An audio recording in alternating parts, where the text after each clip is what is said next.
Hi, welcome to week 5. Today we are learning that desserts can be healthy. In this video we'll be making applesauce oatmeal cookies. Make sure you have all your ingredients out before you start your baking.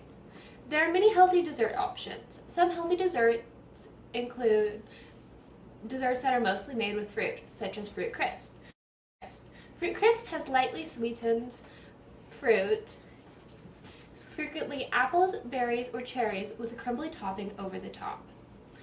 Banana bread can also be a healthy dessert. It is not full of sugar and it is easy to make.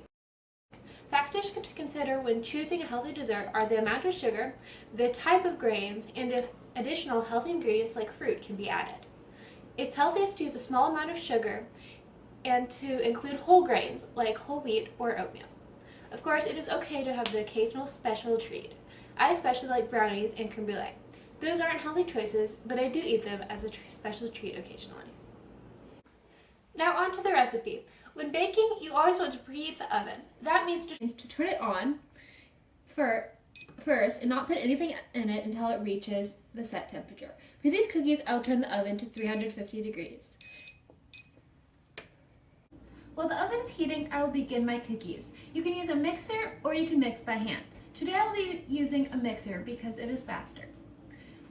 Today I will start with 6 tablespoons of softened butter and 1 cup of brown sugar.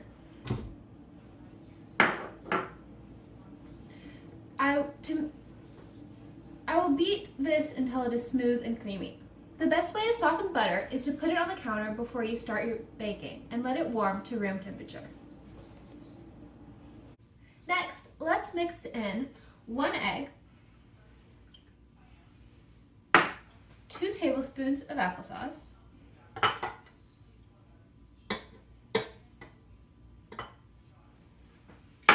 and 1 teaspoon of vanilla extract.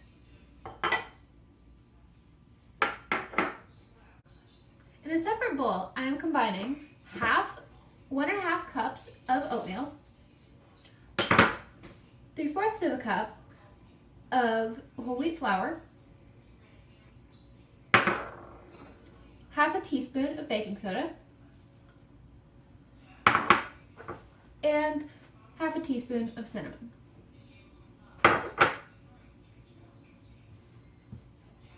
Next, I will gently mix the flour mixture into the ingredients already in the mixture, adding a little bit at a time.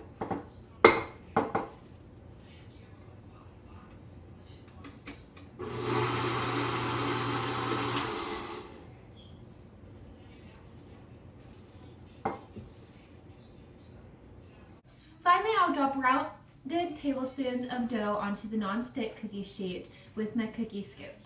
If you don't have a cookie scoop, you can use your hands to make balls and a tablespoon to get the right proportion. It is important to have all the cookies about the same size so they cook in the same amount of time.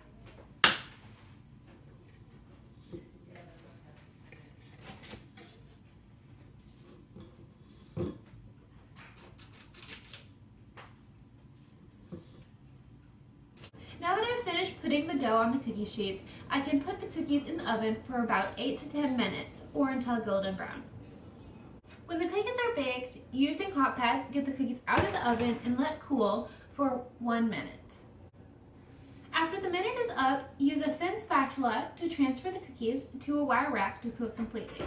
You can store them in an airtight container on the counter for up to a few days.